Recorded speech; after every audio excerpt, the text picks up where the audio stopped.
community of awesome, I'm Ava J and this is Bookish Pixie. So I've had a couple people ask me for a vlog on tips for pitching their book, and after having a couple weekends this month where I had to repeat the pitch for my book about 1,000,000 times, I thought that's a pretty good idea. Way back when, I did a vlog where I mentioned that one of the questions writers are terrified to get is, what is your book about? That was a question that would make me freeze up regardless of where I was or who I was with or who I was talking to, because it is really hard to condense your entire book into basically a sentence. Unfortunately, learning how to pitch your book is a really important part of being a writer, so I'm going to go over two pitches, the elevator pitch and the query pitch. So here we go. Firstly, the elevator pitch. When you're doing an elevator pitch, you want to cover your protagonist, the essence of your book, what makes your book unique, and hint at the conflict. This sounds like a lot to cover in a sentence, and it is, but if you work at it, you will be able to do it. For example, Beyond the Red's elevator pitch. Beyond the Red is a young adult sci-fi novel about a violent uprising on a distant alien planet that threatens the reign of a teen alien queen. And Beyond the Red's query, I talked about Cora in the first paragraph, Eros in the second, and both of them in the third.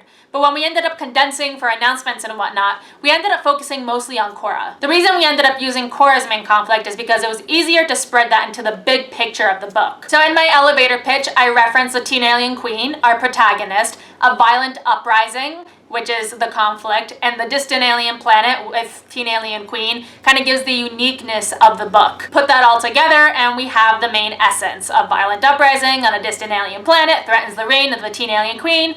The main big picture for Beyond the Red. Once you have kind of figured out what you're going to say for your elevator pitch, I recommend you make sure it is one sentence and easy to remember. My original elevator pitch for Beyond the Red was longer, but I realized very quickly that when people asked, what is your book about? I immediately got super anxious and I would stumble over the words and forget parts of it, and I realized I needed to condense it as much as humanly possible. Once you've done that, just practice saying it over and over and over and over and over and over again. Eventually it'll ingrain itself like muscle memory, so once you start saying the first part of it, the rest will just follow. Now, what about the query pitch? So in a query pitch, you have a lot more room to expand upon your book summary. There are 3 super important questions you need to answer in your query. 1, what is your protagonist's goal?